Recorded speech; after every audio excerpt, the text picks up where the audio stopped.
मेरा सबको सादर नमस्कार। जो लोग देख रहे हैं इस प्रोग्राम को, फेसबुक लाइव को, मैं आपसे लगभग 1 घंटा बात करूंगा। थोड़ा हो गया, क्षमा चाहता हूं। मेरा टॉपिक है 74वां भारतीय स्वतंत्रता दिवस और उपलब्धियां और चुनौतियां। सबसे पहली चीज मैं ये कहना चाहता हूं, हम आपको मेरी बहुत बहुत बधाई इस स्वतंत्रता दिवस पर 74। तो हम अभी सोच के बैठें, डिस्कस करें कि हमने क्या पाया है और क्या पाना है। मैं शुरुआत इस बात से करता हूं कि आप सतयुग, त्रेता, द्वापर युग, किसी भी युग में देख लें, कंपटीशन जो है ये लाइफ का पार्ट है। मतलब देखिए, रावण ने भी सीता माता का हरण कर लिया। महाभारत में भी दुर्योधन ने बोला कि मैं आपको 5 गांव, मैं आपको 5 सुई के बराबर नहीं दूंगा। तो कलयुग में कम नहीं है, बहुत बड़ा है ये और बढ़ेगा। आदरणीय ब्रह्म कुमारी कहती हैं कि 2069 तक सतयुग आ जाएगा। बहुत बधाई हो, इस बात को हो जाए तो अच्छी बात है, पर उस बात पे हम नहीं चल सकते, हमें तैयारी पूरी करनी है। तो तैयारी क्या है? तैयारी ये है, बिना शक्ति कोई भक्ति नहीं। रामचरितमानस में तो चौपाई आती है, भय भय भय बिना नाम भय प्रीत। अगर भय नहीं है तो प्रीत भी नहीं होती। तो मैं तो सबसे पहली चीज ये कहना चाहता हूं कि जो भी हमने पाया है ये वेल नोन है। क्या हमने कम से कम 50 करोड़ आदमी गरीबी रेखा से ऊपर उठा दिए। 50 करोड़ मतलब 50-60 करोड़ मतलब अमेरिका की आबादी से डबल। इंडिया एक वर्ल्ड पावर बनी, आईटी पावर बनी। इंडिया ने खाद्य में आत्मनिर्भरता पाई और स्पेस में हम लीडर बन गए, आईटी पावर बन गए, हम न्यूक्लियर पावर बन गए। पर आप ख्याल करें, इन सब चीज़ों में, न्यूक्लियर पावर में और स्पेस पावर में, ये हम वहाँ तब बने जब हमें विदेशों से चीज़ नहीं मिली। हम भारतीय बहुत होशियार हैं, जब मुश्किल आती है तो एकदम खड़े हो जाते हैं। हम लगभग हाथी की तरह हैं, और एक बार जाग जाएं तो किसी गर्दन पकड़ के और उसको गिरा दें। तो चैलेंजेस के लिए क्या बताएं, शिवाजी ने मुगलों को हराया शक्ति और पैसा। क्या शक्ति थी? जो उनका सैन्य बल था, सैनिक कौशल था, और पैसा चौथ 25% उन्होंने लिया, उससे लड़ सकते हैं। तो मैं सवाल क्यों कर रहा हूं आज ये, अभी देख रहे हैं आप, जैसे हमारे शरीर है, ये इधर एक्साइड चिन्ह है, इतना कटा हुआ है। हमें समझना चाहिए, बुरा नहीं मानना चाहिए। जो है वास्तु स्थिति हम समझें, कब से हुआ है। इधर क्या है? पीओके कटा हुआ है। मैं अगर मैप देख रहा हूं, भारत का ऐसा हाल है।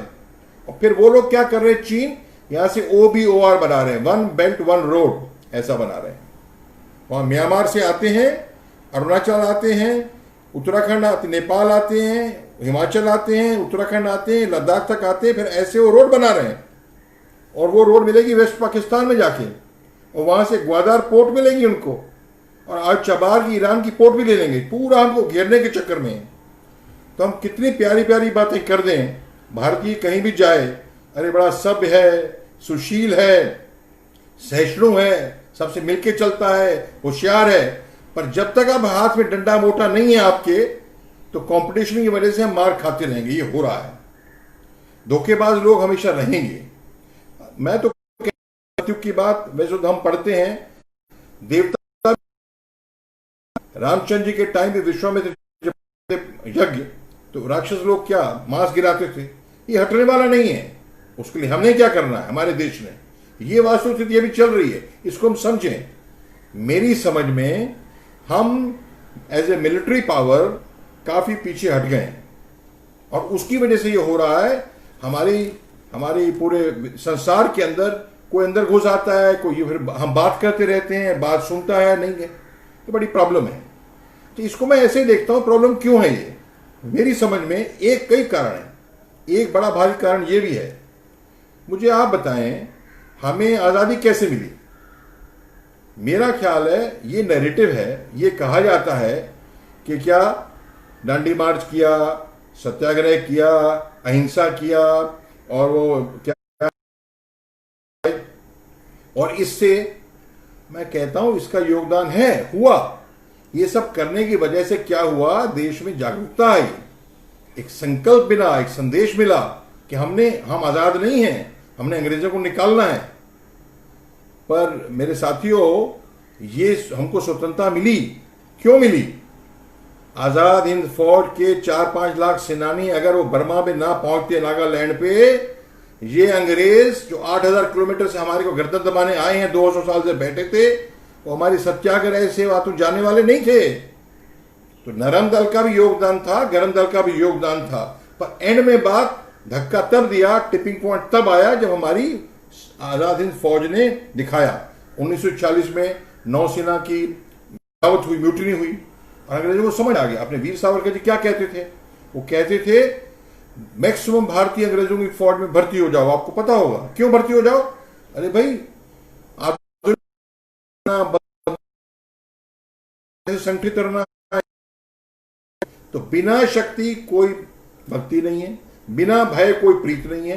चाहे सतयुग हो, देवता हो, किसी भी लोक में हो, उसमें हम कैसे? हमारे पास बताइए, हर साल 1 लाख करोड़ हम लेते हैं, इंपोर्ट करते हैं, आयात करते हैं आर्मामेंट।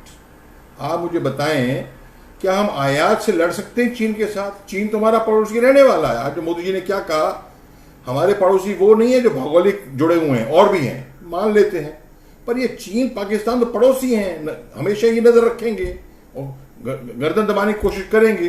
तो 1 लाख औजार, अस्त्र शस्त्र हम इंपोर्ट करते हैं हर साल, ऐसे तो लड़ नहीं सकते हम। तो सबसे बड़ी चीज क्या है हमारे लिए अभी? सबसे बड़ी चीज कि हमने अपने आप का सैन्यीकरण बहुत मजबूत बनाना है। और ये सैन्यीकरण कैसे मजबूत बनाना है? खरीद के नहीं, खुद यहां प्रोड्यूस करें। आपको पता है, जब गुड़गांव में मारुति बनती है, मारुति की प्लांट लगती है, तो उसमें आपको मालूम सुजुकी वाले लगाते हैं, तो कितना ही बड़ा उद्योग खड़ा हो जाता है, प्लास्टिक का, इलेक्ट्रिक का, मेटल का, पूरा न्यू वर्ल्ड इज क्रिएटेड, नया जगत, उद्योग जगत खड़ा हो जाता है। मैं तो कहता हूं, सारी खुदाई एक तरफ, जोरू का भाई एक तरफ, भारत सब चीज छोड़ दे, इसको बताए सैन्य प्रोडक्शन, सैन्य उद्योगीकरण दशक। इसको बनाएगा ना, सारे उद्योग चल पड़ेंगे, नौकरियां चल पड़ेंगी, पड़ेगा, इस पे ले फोकस। अभी आप बताएं, आईटी पावर कैसे बनी इंडिया? आपको मालूम होगा, सीप्स था बॉम्बे में खुला, Santa cruise electronic export processing zone. उसको बढ़ावा देने के लिए गवर्नमेंट में कई सहूलियतें दी। उन दिनों एक्साइज ड्यूटी होती थी, कस्टम ड्यूटी होती थी, वो माफ की, चीप लैंड दिया रेडी में। तो डिफेंस प्रोडक्शन को अगर आपने बढ़ावा नहीं दिया, तो सैन्यीकरण तो भूल जाएं। और हम योगा दिवस मना लें, हमसे लोग मीठी मीठी बात, अच्छी अच्छी बातें कह देंगे, होशियार लोग हैं आप, पर मैं आपको देखा बॉक्सिंग मैच, एक रेड ग्रीन कॉर्नर से, एंड में रेफरी क्या बोलता है? Well fought red, green the winner. तो वेल फॉट इंडिया तो कह देंगे, विनर हम नहीं बन पाएंगे। ये बहुत जरूरी हमारे लिए है, और इस तंत्र के लिए बहुत पैसा चाहिए, बहुत तैयारी चाहिए, और उस तैयारी के पीछे हम पड़ेंगे तभी हमारी बात बनेगी। अब मैं इसको करने के लिए मैं एक और चीज कहना चाहता हूं। मैं ये कहना चाहता हूं, मेरी समझ में सरकार का मेन काम क्या है? 3 काम हैं। क्या 3 काम है? Security, internal, external. कश्मीर जब विलय हुआ इंडिया में, तो ये 3 चीजें उनको नहीं दी गई थी, नंबर 1। नंबर 2 क्या है? एक्सटर्नल रिलेशंस एंड करेंसी, सरकार का मेन काम है। और तीसरा काम communication, external relation and currency number 2, 3 communications. और हां, number 4, please provide a level playing field. कई प्रोड्यूसर हैं, मोनोपोली ना हो पाए, राइट, कंपटीशन हो पाए, मैं ऐसी पॉलिसियां बनाऊं, और हॉस्पिटल खुलें, और ट्रेन, और सब कुछ बढ़े आगे। मेरा काम ऐसा रेगुलेटरी सिस्टम बनाना है, सरकार का काम है। तो ये हम नहीं कर रहे मेरे ख्याल में, इनमें भी फेल हैं हम। तो सरकार का काम, अभी बात क्या हो रही है, हमारी खूबियां क्या हैं भारतीय होने के नाते। मैं इसको आगे अभी हमारी, मैंने फिर से दोहरा रहा हूं, उपलब्धियां क्या हैं। स्पेस पावर, 50-60 करोड़ को गरीबी रेखा से ऊपर उठा दिया, और रोड्स बनी, बिजली बनी, पीने का पानी मिला, टॉयलेट बने, और शिक्षा की बना, तंत्र बना, स्पेस पावर बने। ये उपलब्धियां वेल नोन है। पर बताइए 1980 में चीन हमारे बराबर था। मुझे तो रोना आता है सच में। आज हमसे 5 गुना ज्यादा है वो। $15 ट्रिलियन का उनका जीडीपी है, हमारा $3 ट्रिलियन है, 5 गुना। तो हम उनसे कैसे पिछड़ गए हम? बहुत सोचना पड़ेगा अपने को, क्या हो गया हमको। और आप देखना 15-20 साल के अंदर हमारी आबादी दुनिया में सबसे ज्यादा हो जाएगी। अब आ रहा है चुनौतियां क्या है, मैं उस पर आ रहा हूं। उपलब्धियां मैंने कह दी। और पता है हमारा ये बहुत अच्छा काम है। जब हमारे को बहुत तकलीफ होती है, 1962 का वॉर था, उस टाइम मैं सैनिक स्कूल रीवा में स्टूडेंट था, या 71 का वॉर मैंने खुद भाग लिया है। वॉर के टाइम हम सब इकट्ठे हो जाते हैं, बहुत बढ़िया बात है। पर चुनौतियों के टाइम इकट्ठे हो जाते हैं, हमारे में दम है उस बात का। पर वैसे अब हमारी और क्या अच्छाई क्या है, हमारी स्ट्रेंथ क्या है? मैं समझता हूं एज ए भारतीय हमारी सबसे बड़ी स्ट्रेंथ कि हम लोग फैमिली माइंडेड लोग हैं। मेरे बेटे बेटी के मुंह पे हंसी, मेरे माँ बाप के मुंह पे हंसी, मेरी पत्नी के मुंह पे हंसी मुझे खुशी देती है, नंबर 1। नंबर 2, हम लोग भगवान में बहुत आस्था रखते हैं। हो जाएगा, भगवान के पास जाएंगे और हम शांत हो जाएंगे। साइकेट्रिक केसेस, सुसाइड केसेस बहुत कम है। तो ये हमारा बड़ा डीप रूटेड है, भगवान में आस्था। तीसरा, हम बहुत सहिष्णु हैं, लिव एंड लेट लिव, सभी को आने आए, ठीक है, कोई बात नहीं, वसुधैव कुटुंबकम। तो ये सब करिए, देखिए सब करिए। हमें चुनौती देखनी, हमारी स्ट्रेंथ है। पर इस स्ट्रेंथ से हम उनको क्या, इस स्ट्रेंथ अगर हम नहीं लेंगे तो ये हमारी सॉफ्ट स्ट्रेंथ नहीं है। बुद्धिज्म चाइना में कहां से गया? इंडिया से गया, और अशोका ने फैलाया। और आप वियतनाम जाइए, इंडोनेशिया जाइए, हर जगह आप जाइए तो सब कल्चरली इंडिया का दबदबा है। पर वो सिक्योरिटी काउंसिल में आप जब तक आप सैन्य तरीके से मजबूत हैं और पैसे के जरिए से मजबूत हैं, अब है कि क्या मैंने बोला सहिष्णु हैं, इंटेलिजेंट हैं, वर्किंग हैं, बट मेरी समझ में हम लोग डिसिप्लिन नहीं हैं। हम लोग संगठित होकर काम नहीं करते और हम लोग जल्दी गिव अप कर देते हैं। ये हमारी चुनौतियां हैं। ये समझ लिया झाला, तो ये झाला से तो है। तो ये क्या है कि हमको, पर जो भी है, अगर हम इस चीज को हम लेके चलें कि सैन्य उद्योग सबसे ज्यादा तरक्की में आए, नंबर 1। नंबर 2, मैं ये बोलता हूं, अभी आइए प्रॉब्लम हो क्यों रहा है? अच्छा, हम ये बात कर रहे हैं, क्या मतलब लीडर्स को, पॉलिटिकल नेताओं को, बड़े बड़े सोचने वालों को, थिंकर्स को ये पता नहीं है? मैं कहता हूं पता है। मैं कहता हूं आप में से भी किसी को प्रधानमंत्री बना दें, मिनिस्टर बना दें, तो जो चल रहा है ना उसको ज्यादा बदल ही नहीं पाएंगे मेरी समझ में। मैं भी बताता हूं क्यों। देखिए, संविधान बना, मैं तो था नहीं, मैं समझ सकता हूं कि बहुत जल्दी जल्दी बना है, जो भी है 2 साल में बन गया। अब ये तो कहना ठीक है, उसमें 1000 के लगभग अमेंडमेंट आई हैं। पर आप मुझे बताइए, गवर्नेंस, रूलर सिस्टम जो है, आप देखिए कितनी वीकनेस है उसमें। मैं बता रहा हूं आपको। पहला तो हम कहते हैं डेमोक्रेसी, ये भी अचीवमेंट है, डेमोक्रेसी है, पंचायत है, चुनेगी।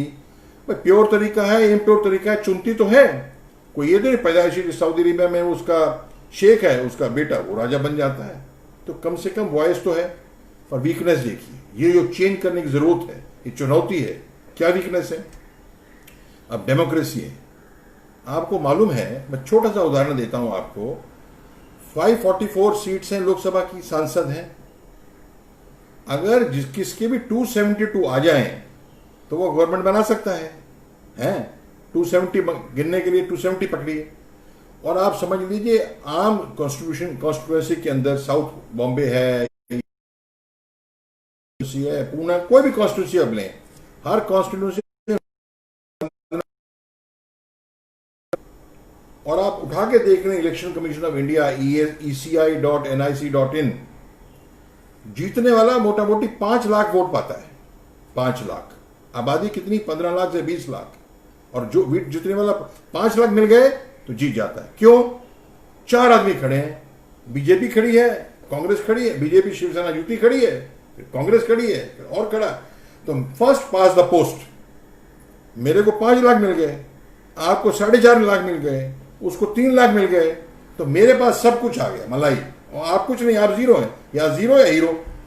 फर्स्ट पास द पोस्ट मतलब क्या हुआ? 270 लोकसभा मेरे पास सदस्य हैं तो मैं प्रधानमंत्री बन सकता हूं।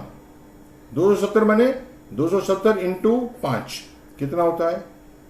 13.5 करोड़। 13 करोड़ 5 लाख 50 लाख। अब 13 करोड़ 50 लाख, आप समझ लें आबादी कितनी है? 135 करोड़।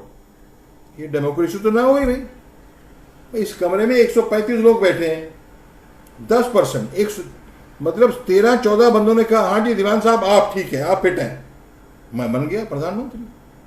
ऐसा हुआ नहीं है। 30% तक वोट आते हैं, उनके वोट शेयर है, वोटिंग शेयर, पर आबादी 13-13.5% ने वोट आपको दिया, आप नेता बन गए।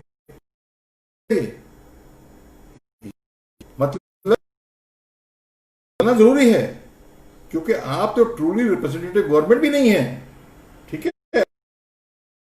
37% वोट मिला है, तो इसका मतलब बाकी 50% ज्यादा मिलना चाहिए। तंत्र का पहला बदलाव यही है। अच्छा, अभी आप बताइए, गवर्नेंस की बात आ रही है, ये कैसे बदलेगा? हमारे कहने से बदलेगा नहीं। मैं कह रहा हूं इस तंत्र को बदलने के लिए कॉन्स्टिट्यूशन नई बनानी पड़ेगी।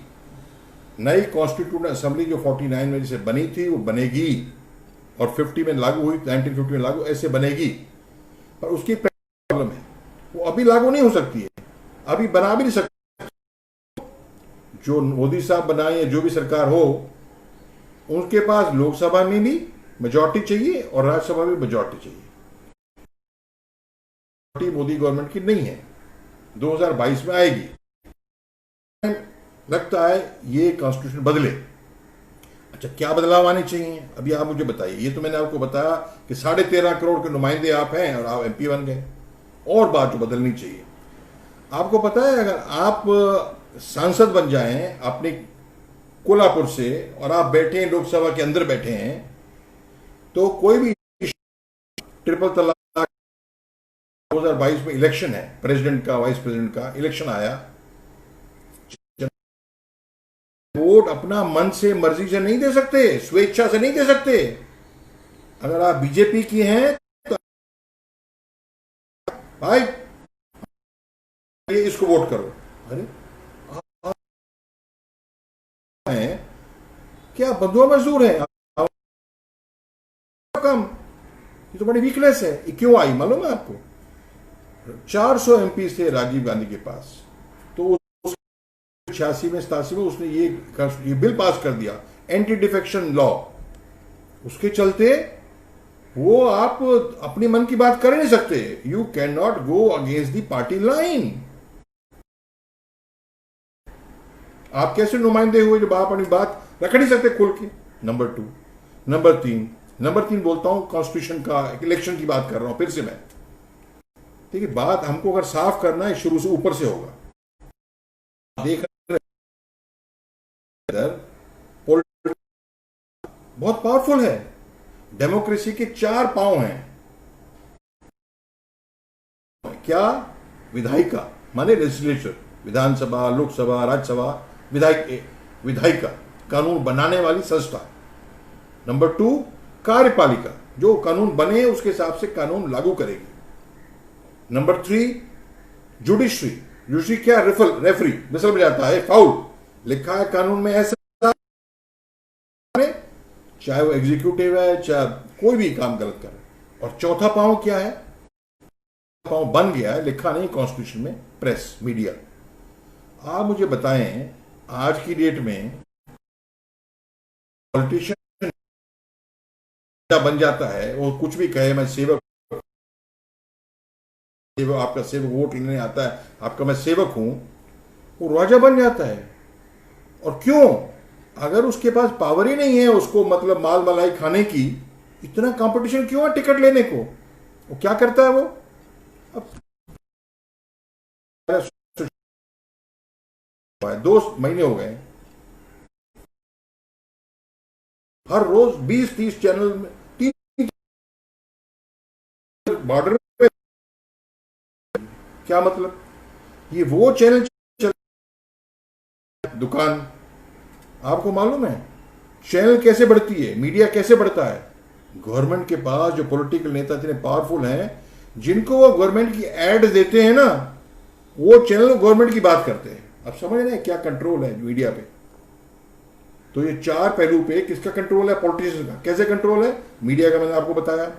एग्जीक्यूटिव पे कैसे कंट्रोल है? मिनिस्टर तो चुने हुए वो है ही, वो तो एमपी एमएलए की बात सुनते ही हैं, वही है लोग मिनिस्टर। जुडिशरी भी, अब मैं बोलूंगा नहीं, कोई गवर्नर बनने की तैयारी में है जब वो जस्टिस है, कोई एनएचआरसी का चेयरमैन बनने की तैयारी में, कौन बनाता है उसको? वो पॉलिटिशियन बनाता है। कोई कहता है मैं गवर्नर एम्बेसडर, कोई कहता है मैं राज्यसभा का एमपी बन जाऊं। तो ये सब इच्छा करके चलेगा। आपको मालूम है कोर्ट्स के अंदर majority government is a major litigant, सबसे ज्यादा केसेस गवर्नमेंट के हैं कोर्ट के अंदर। तो चाहती है गवर्नमेंट हम अगर लड़ रहे हैं किसी के साथ तो हमें जिताया जाए। तो वो जज को, आपको समझ आई गई है कि जज को कंट्रोल में आ जाता है। नेक्स्ट बात, ये एमपीज हैं, ये जुडिशियल सिस्टम वीक हो गया। एग्जीक्यूटिव में मैं बताया पुलिस, वही मैंने अभी थोड़ी देर पहले सुशांत सिंह राजपूत की बात की, पुलिस की बात देखिए। पुलिस रिफॉर्म्स कब से पड़े हैं? कई रिपोर्टें आ चुकी हैं, क्यों नहीं लागू करते? अरे भाई लागू करेंगे तो मैं मिनिस्टर हूं, मैं तो एक फोन लगाएगा डीएसपी को, डीसीपी को, और या इंस्पेक्टर तक को भी, ऐसा करो वैसा करो।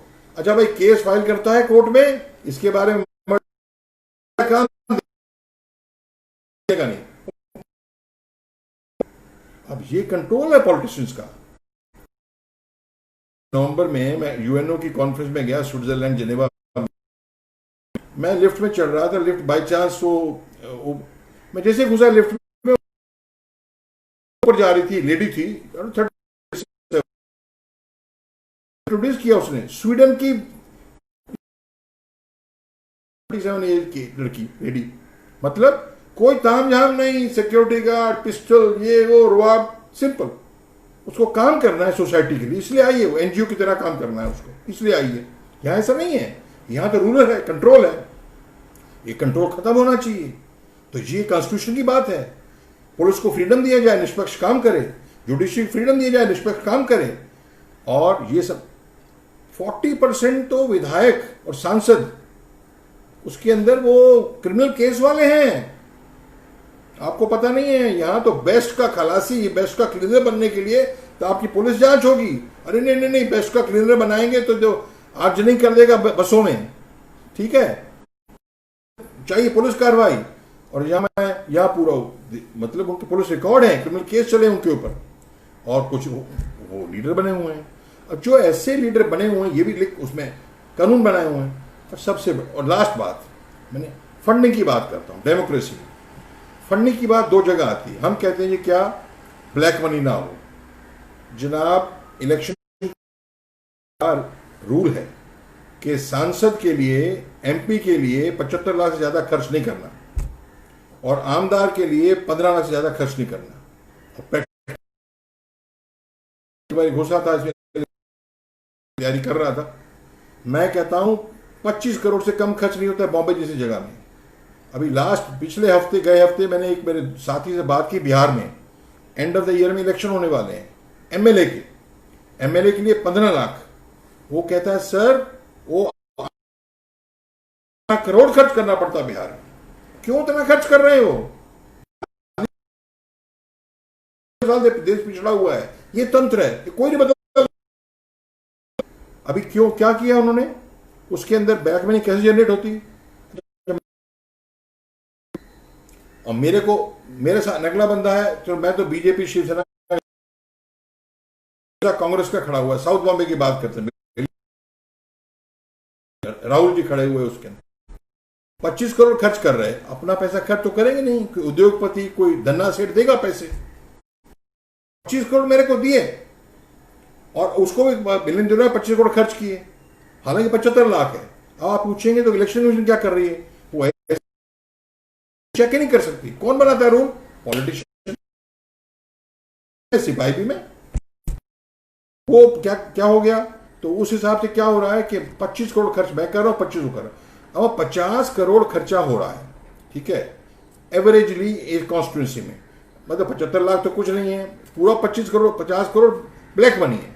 मैं कहता हूं आप 30 करोड़ भी कह दो, अब लंबा दूर मत जाओ, 30 करोड़ और 544 कॉन्स्टिट्यूंसी है, आप सिर्फ 500 है तो 500 कितना हो गया? 30 करोड़ इंटू 500 की छोटी कॉन्स्टिट्यूंसी, कम खर्चा है, जाएंगे छोटी, तो मतलब 15,000 करोड़ हर इलेक्शन, लोकसभा इलेक्शन में 15,000 crore black money net generate हो रही है। और आप सेठ हैं, मेरे को आपने 25 करोड़ दिया, ठीक है, तो मेरे से तो आप 25 करोड़ लेंगे, इसका मतलब मैं आपको कॉन्ट्रैक्ट दूंगा कितना? 250 करोड़ का, तभी तो आप 10% प्रॉफिट कमाएंगे, 10 गुना 10% प्रॉफिट कमाएंगे। 25 करोड़ इंटू 30 मतलब 50 करोड़ इंटू 30 करोड़ पर कॉन्स्टिट्यूंसी इंटू 500 मतलब कितना हुआ? 15,000 करोड़ इंटू 10 टाइम्स 1.5 लाख करोड़ हर इलेक्शन में खर्चा हो रहा है। अब बोलेंगे सर इलेक्शन तो हर 5 साल बाद होती है, चलो 5 साल बाद होती है, पर इंडिया इतनी बड़ी कंट्री, हर जगह हर साल कोई, अभी बिहार की है, अभी फरवरी में दिल्ली की हुई, तो मोटा मोटी 1 करोड़ का ब्लैक मनी हर साल जनरेट हो रहा है। क्या रुकेगा? पॉलिटिशियन अगर रूल बनाएगा, भाई इलेक्शन कमीशन आपको खड़ा कर देगा लाइन पे कि आपने ये आप खर्चा क्यों कर रहे हैं, आपका नल एंड वॉइड है। वो जस्टिस सिन्हा ने इंदिरा गांधी को कहा आपकी इलेक्शन नल एंड वॉइड है क्योंकि आपने गवर्नमेंट की जीप यूज की, हार गई, इमरजेंसी डिक्लेयर किया अलग बात है, पर ये कर दिया, रूल के तहत नहीं काम किया, तो ये रूल बनने नहीं देते। और दूसरा होगा, पार्टी कहती है मिली हुई है, इकट्ठे सब इकट्ठे मिले हुए हैं, अपोजिशन नहीं है उसमें, हर 6 महीने साल अपनी पे पेंशन बढ़ा सकते हैं, उनको रोकने वाला नहीं है, रूल तो बनाते हैं विधायिका। और मिले क्या वो बोलते हैं कि हम जो है ना, हम पॉलिटिकल पार्टी, हमने कितना पैसा इकट्ठा किसको दिया, एनजीओ के तो पीछे पड़ गए हैं, पर रिपोर्ट ये हम इलेक्शन कमीशन होने नहीं का डिसीजन, अपना ब्यौरा इनकम टैक्स को दे रहे हैं, इंडिपेंडेंट बॉडी नहीं, कॉन्स्टिट्यूशन बॉडी है, रूल बनाया हुआ है, इनकम टैक्स दे रहे हैं, हम फ्री हैं। अब किसी की पार्टी पावर में, खाना पीना, जलेबियां, बोतल, जो भी कपड़े, बर्तन, भ्रष्ट हो रहा सिस्टम, दिलेगा नहीं। कॉन्स्टिट्यूशन के अंदर तो आपको मालूम है पॉलिटिकल पार्टी का नाम ही नहीं है उसके अंदर, जो अन्ना हजारे भी कहते थे, अच्छा बात है, पैसे से पावर और पावर से पैसा, कहां से पॉलिटिकल पार्टी बीच में आ गई उसमें उसके अंदर। और आप बताएं, और बड़ी भारी बात में इंदिरा गांधी ने लगा AIPM, ऑल इंडिया पर्सनल मुस्लिम लॉ बोर्ड, कोई पूछने वाला नहीं था उसको, इमरजेंसी के टाइम बना दिया। कॉन्स्टिट्यूशन के अंदर माइनॉरिटी की बताइए, वोट बटोरने के लिए आप किसी को फेवर कर रहे हैं ताकि मैंने आपको फेवर किया मुझे वोट दे दो, ये हो रहा भ्रष्ट है, ये भी आया हुआ उसके अंदर। ये तंत्र बदलने में आसान से नहीं है, बदलने के लिए सब तंत्र पूरा बदलना पड़ेगा, new constitution has to be written. और इन सब बातों के चलते ये बदलने के लिए कब आएगा, ये चारों में कंट्रोल में कम कैसे होगा, ये पूरा तंत्र बदलना पड़ेगा। और अभी 20 साल में तो चीन से ज्यादा आबादी हमारी हो जाएगी। वो तो ऐसा है कि बहुत बड़ा टैंक है, आप पानी भरते जा रहे हैं, नई फैक्ट्री लगा रहे हैं, नया जॉब लगा रहे हैं, इतना बड़ा छेद है, खाने वाले मुंह कितने कट, हर साल इक्वल टू 1 ऑस्ट्रेलिया हमारे बंदे इकट्ठे हो जाते हैं।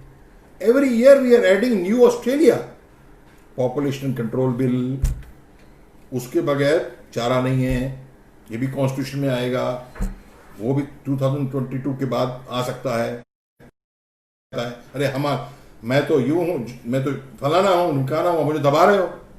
और यूनिफॉर्म सिविल कोड, अरे जैसे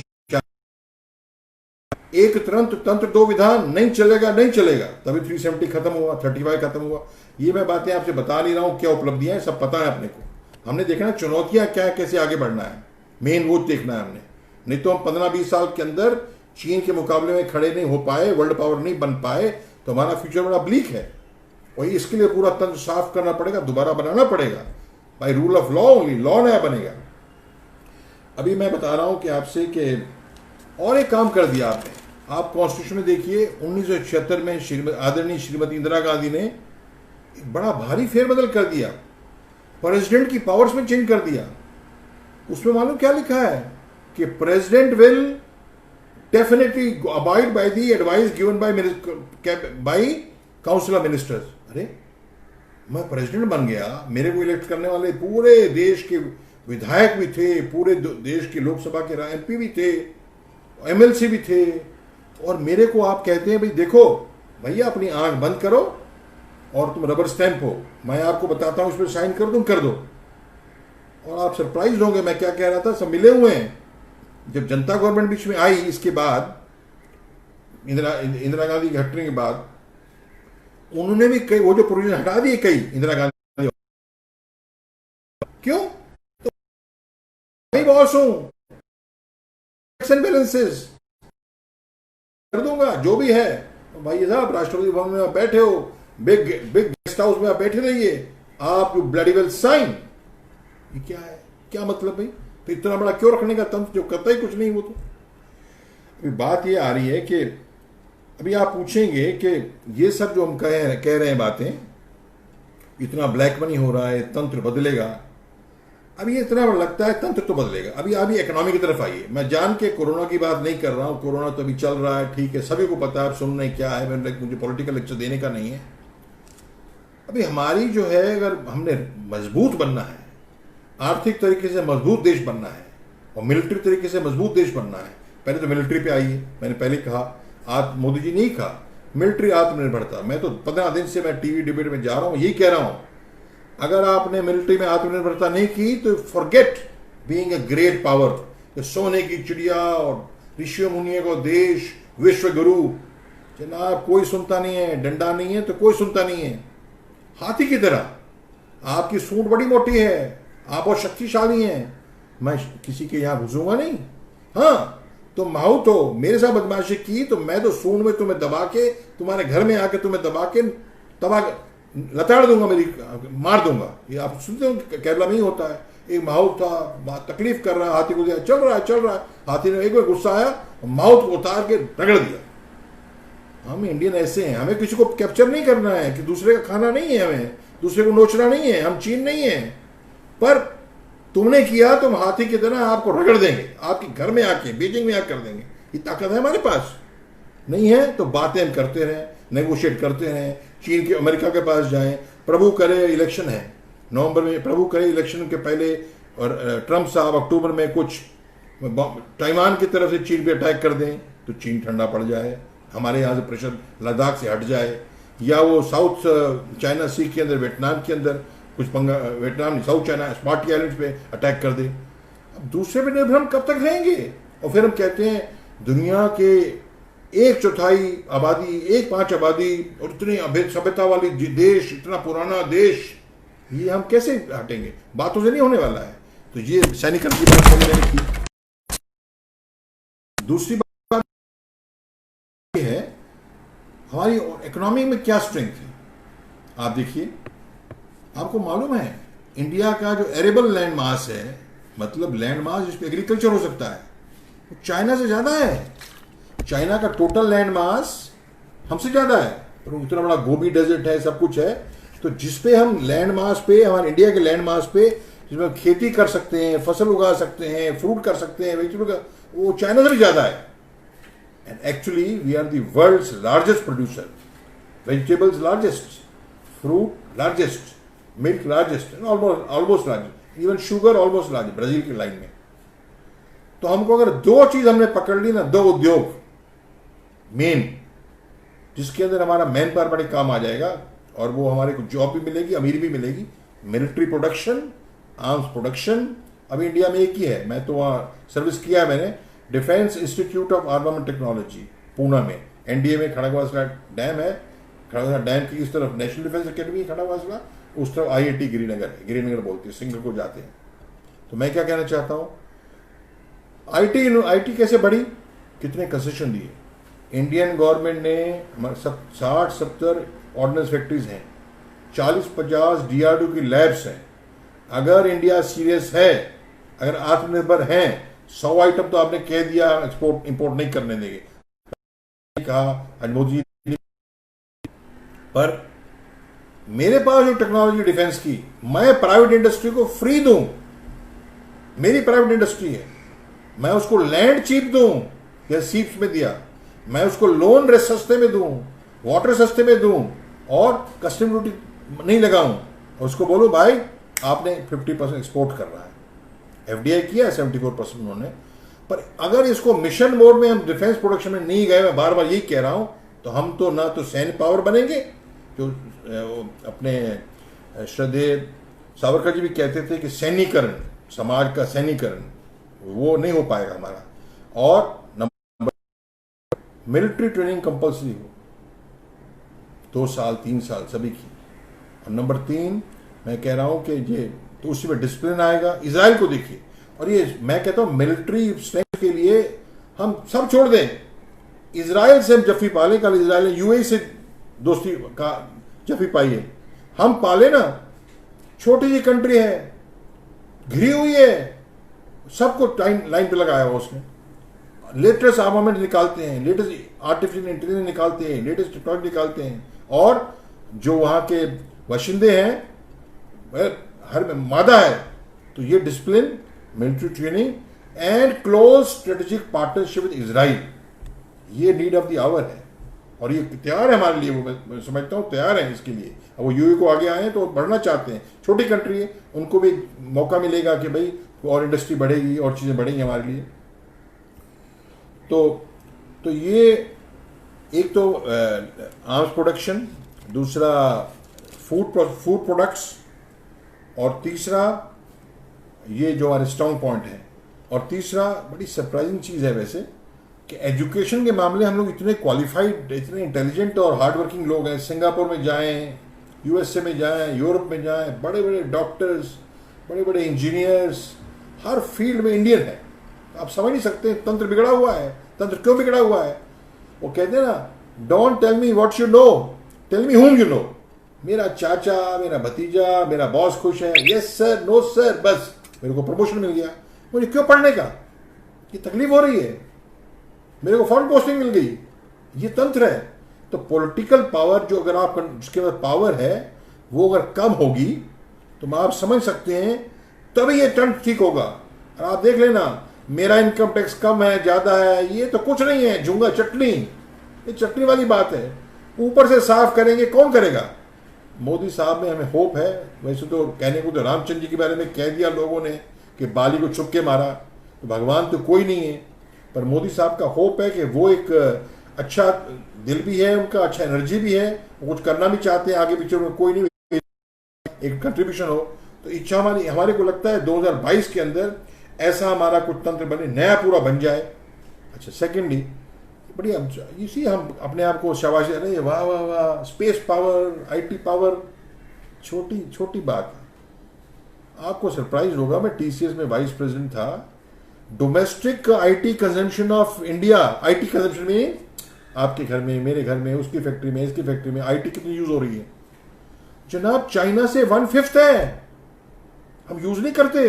वो कहते हैं ना, जो बिल्डिंग बनाता है वो बिल्डिंग में रहता नहीं है, वो मोची जूता बनाता है, चप्पल नंगे पांव घूमता है, हम खुद ही यूज नहीं करते। और फिर हम कहते हैं, लेक्चर देते हैं, आईटी इज फोर्स मल्टीप्लायर, तो यूज ही नहीं करते हम।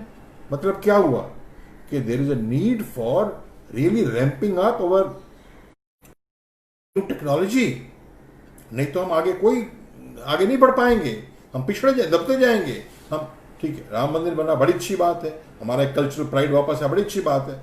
नौकरी नहीं मिलेगी लोगों को, जेब में पैसा नहीं होगा। शिवाजी के पास चौथ लेनी की थी उनको, कितना भी कौशल हो तो आप मुगल से कैसे लड़ोगे? और लड़ने का तो गवर्नमेंट का मेन काम यही है कि क्या, बाहर की सिक्योरिटी, इंटरनल की सिक्योरिटी। मैंने बार बार आपसे कहा हाथी, हम हाथी की तरह हैं, ठीक है।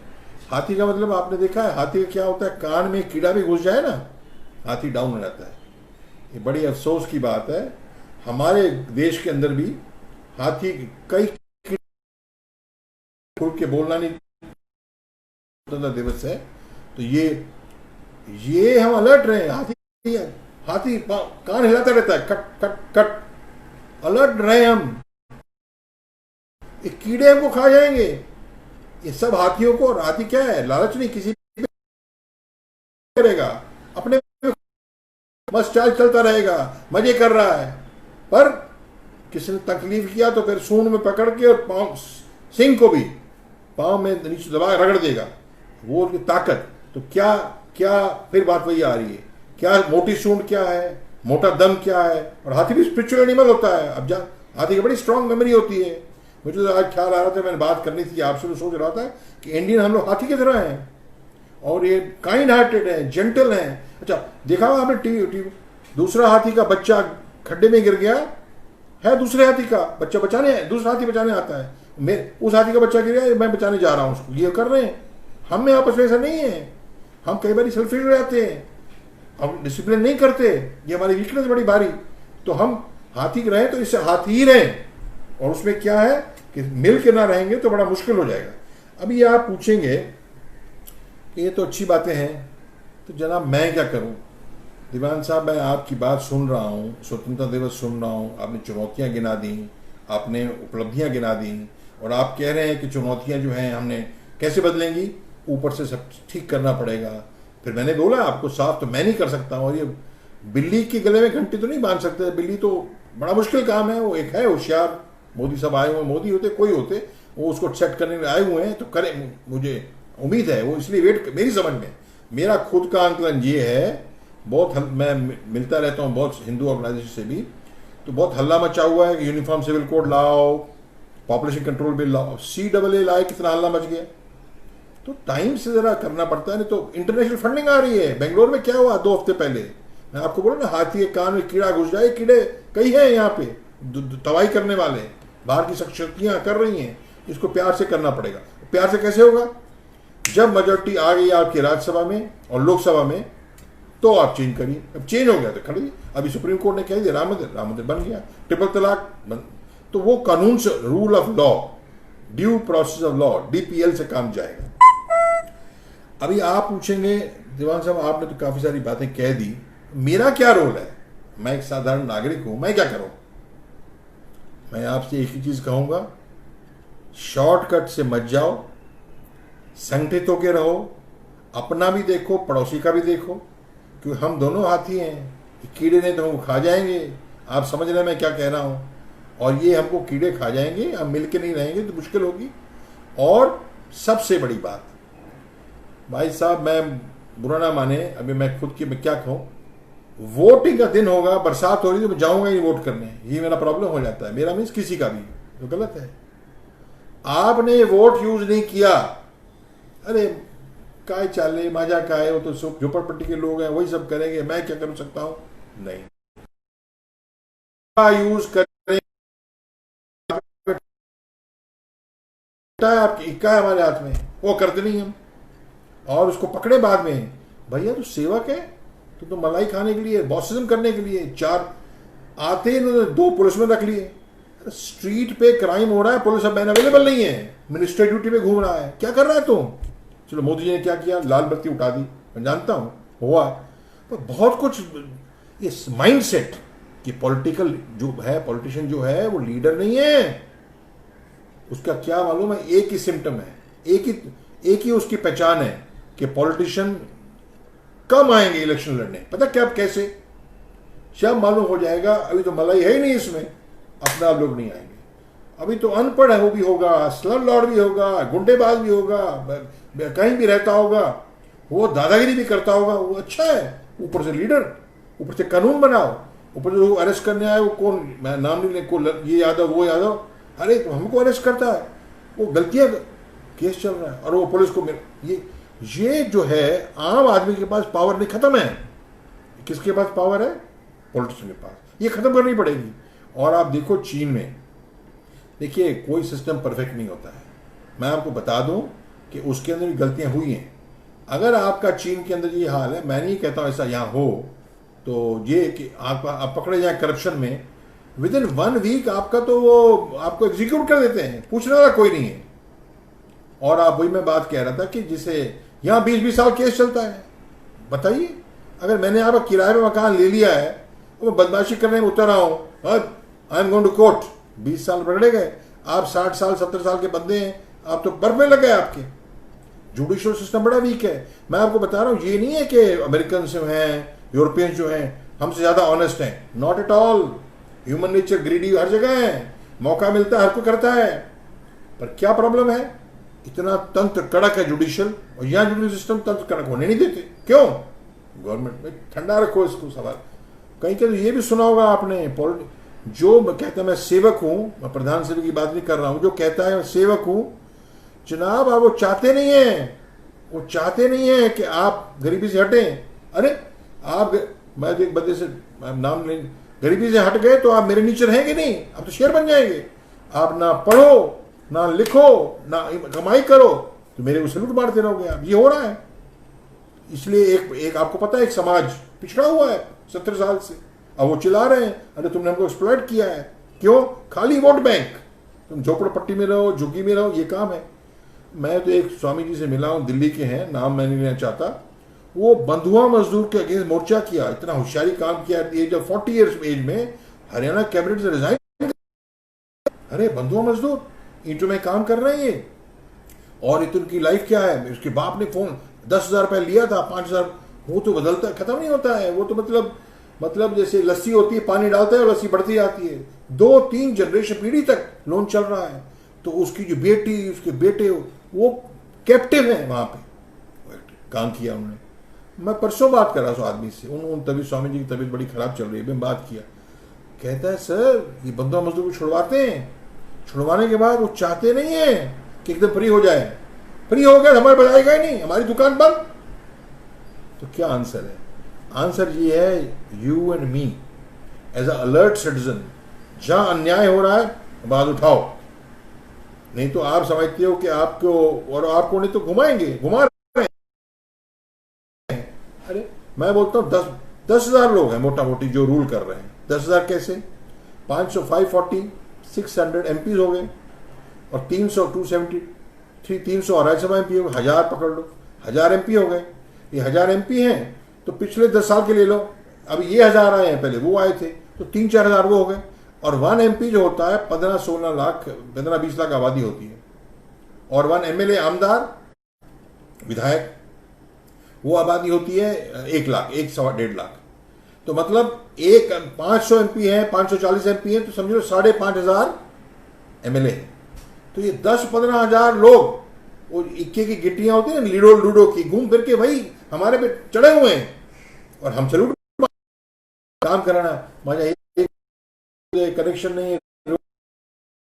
मैं देखा है, मैं रहता हूँ गोरेगांव, पेमेंट टूट रही है, फिर बन रही है, फिर टूट रही है, फिर क्यों? पैसा खर्च करना है। तो हम अलर्ट हम करेंगे। फॉर्चुनेटली प्रेस ज्यादा एक्टिव है, हमको सपोर्ट मिलेगा। हम करना नहीं चाहते, अरे मजा का हुई। तो ये हम, आप पूछोगे मैंने क्या स्वतंत्रता दिवस, मैं क्या करूं? ये स्वतंत्रता दिवस तो पहले था ही नहीं है, तो एक बर्बाद जो हुआ, ठीक है। वो तो मैं कहता हूं माउथ हाथी पे चढ़ा हुआ था। कौन माउथ? अंग्रेज। वो 8,000 किलोमीटर से हमारे पे चढ़ने आया था, और हमारी मीठी मीठी बातें सुन के हाथी में कुचल देगा, तभी वो गया है। मैं कहना ये चाह रहा हूं, हम ये नहीं कर, सरकार माई बाप है, वही करेगी। हमको ये दे दो, ये अमेरिका में को ये दे दो वाला है। आप समझते हैं अमेरिका इतनी पावरफुल कंट्री क्यों है? Private enterprise. सरकार ना तो बनाएगी पेन बनाएगी, ना टॉयलेट पेपर बनाएगी, ना मोबाइल बनाएगी। वो तो यहाँ अलग बात है, मैं बात करता हूँ क्यों ऐसा वहां भी होना चाहिए, तो खा जाएंगे। मोनोपोली स्ट्रांग नहीं होगी, monopoly anti monopoly law strong नहीं होंगे ना, तो उसमें प्राइवेट वाले में भी खा जाएंगे।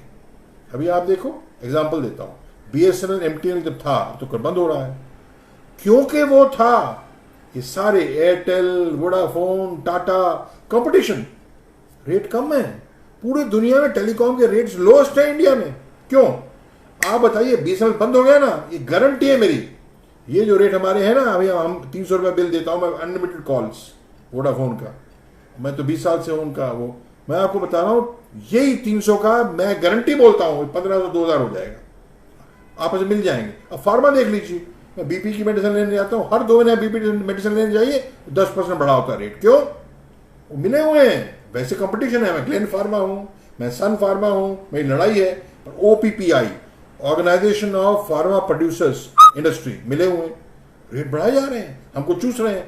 पहले एक छोटी सी कंपनी होती थी इंडिया में, IPCL, हैदराबाद में हेडक्वार्टर्स है उनका, शायद हरिद्वार में भी जगह थी उनका, फैक्ट प्लांट थी, इंडियन फार्मास्यूटिकल कंपनी लिमिटेड। वो बंद हो गई। जान की स्टील अथॉरिटी को बंद कर देंगे, जान के बीएसएनएल बंद, कौन कर रहा है, बंद कर देंगे। अच्छा, वो मिस्टर एक और थे, गुरुदेव, अभी आप जानते हो कौन थे, एनसीपी के बंदे थे, जब वो एविएशन मिनिस्टर थे, तो अच्छे अच्छे मलाईदार रूट दिल्ली का, बॉम्बे का, इसका, प्राइवेट कंपनीज को, जेट तो बंद होगी, जेट को, उसको सहारा को, स्पाइस जेट को, और टुच्चे, और जिसमें कोई रेवेन्यू नहीं है। नहीं, आप तो गवर्नमेंट के हैं, एयर इंडिया है, आप एयर इंडियन एयरलाइंस हैं, आपकी सोशल रिस्पॉन्सिबिलिटी है। आप कहाँ प्रोवाइड करो? आप अगरतला में जाओ, गुवाहाटी में प्रोवाइड करो, छोटी जगह झारखंड में प्रोवाइड करो सर्विसेज, और आपको ये रूट आपके लिए नहीं है। मलाई खा गया प्राइवेट। क्यों? जो भी होता है अंडरस्टैंडिंग, ये रेगुलेटरी का मिसयूज है ये।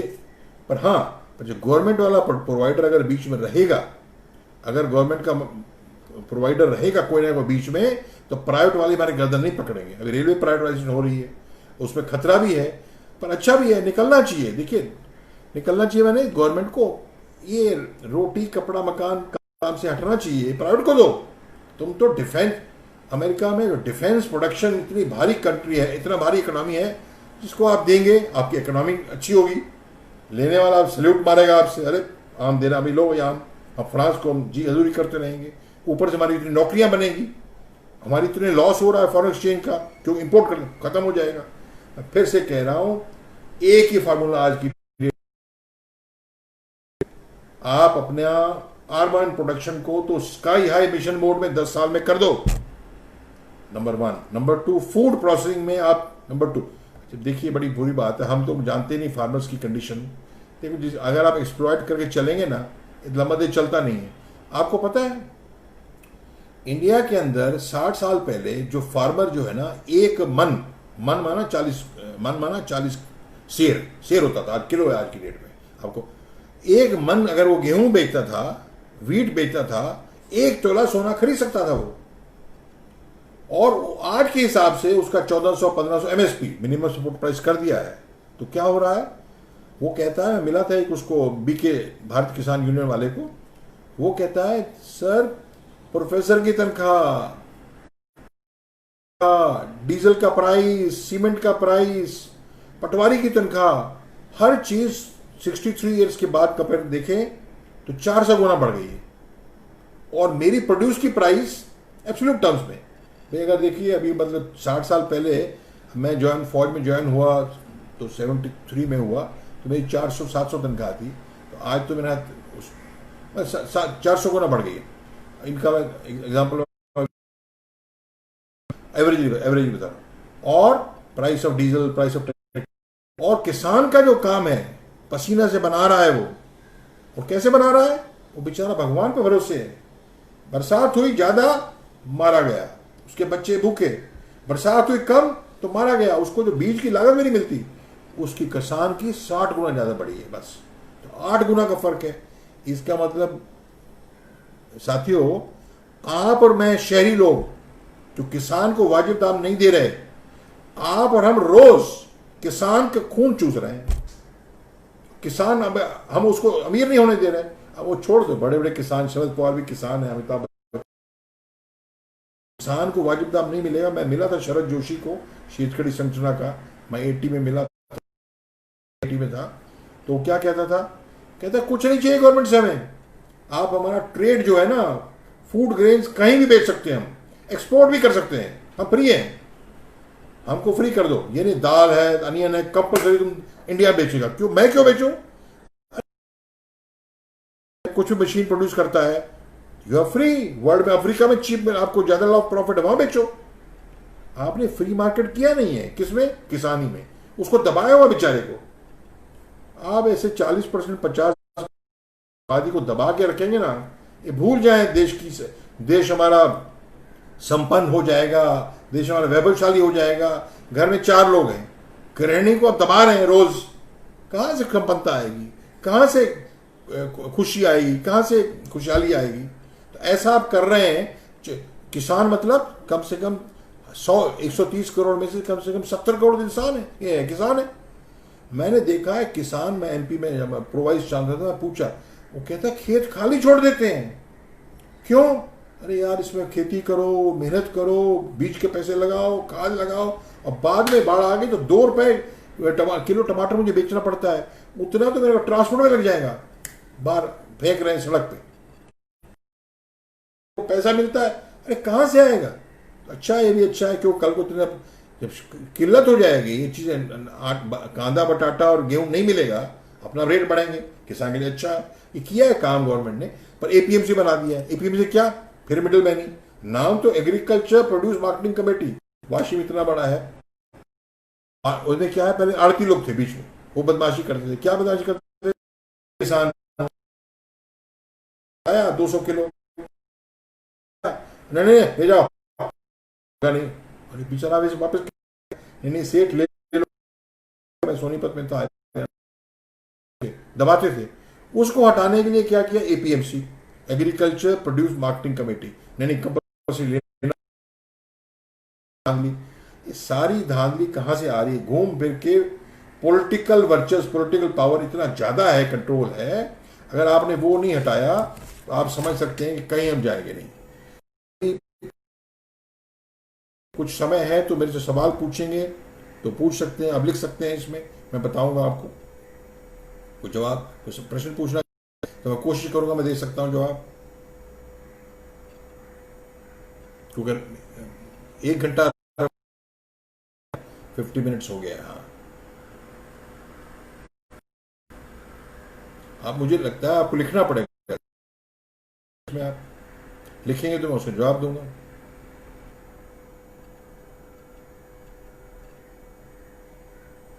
मैं स्क्रीन देख रहा हूं, मुझे प्रताप वेल एक्सप्लेन, अलका गोडबोले जी का very nice analysis, Satish ji Dixit जी का जय हिंद सर, वंदे मातरम। और तो वैसे 12 लोग ही जुड़े हुए हैं। आज मेरा क्या स्वतंत्रता दिवस है, दोपहर दिन में काफ़ी बिजी हो गए लोग, तो कुछ ज़्यादा लाइव में जुड़े नहीं हैं, बाद में देखेंगे। तो 12 तो अच्छी, 10-12 लोग जुड़े, अच्छी बात है। कोई सवाल हो तो पूछिए, तो आप यकीन कर सकते हैं, मैं उसको जवाब देने की कोशिश करूंगा। इसमें मैं भी कुछ कह पाऊंगा, तो लगता है कोई सवाल नहीं है, तो मैं समझू कोई सवाल नहीं है। आप देखें, अच्छी बात है। हाँ, आपने लिखा किसी ने, किसान हित में आपका संदेश बहुत ही सराहनीय है। सुनील मेहता जी, मैं बता पाया, आपको ठीक लगी बात? मैंने बातें अभी इसमें घुसेंगे तो कॉम्प्लिकेशन बहुत होता ही नहीं, आपको पता है, कई उसमें इंटरेस्ट है। इसी बात से भी बाकी से बड़े इंसेंटिव, पर आपको वो इंसेंटिव्स, चीप लोन, किसान क्रेडिट कार्ड, किसान नहीं ले रहे, आईटीसी ले रहा है। बताइए, हैं? टके सिर बाजी, टके सिर खाजा, अंधेर नगरी चौपट राजा। तो मिली भगत, क्रॉनिक कैपिटलिज्म, कहां से वोडाफोन को इतना, वोडाफोन वीडियोकॉन धूत जी को इतना लोन मिल गया, और कितना प्रतिष्ठित आईसीआईसी बैंक, कामत साहब,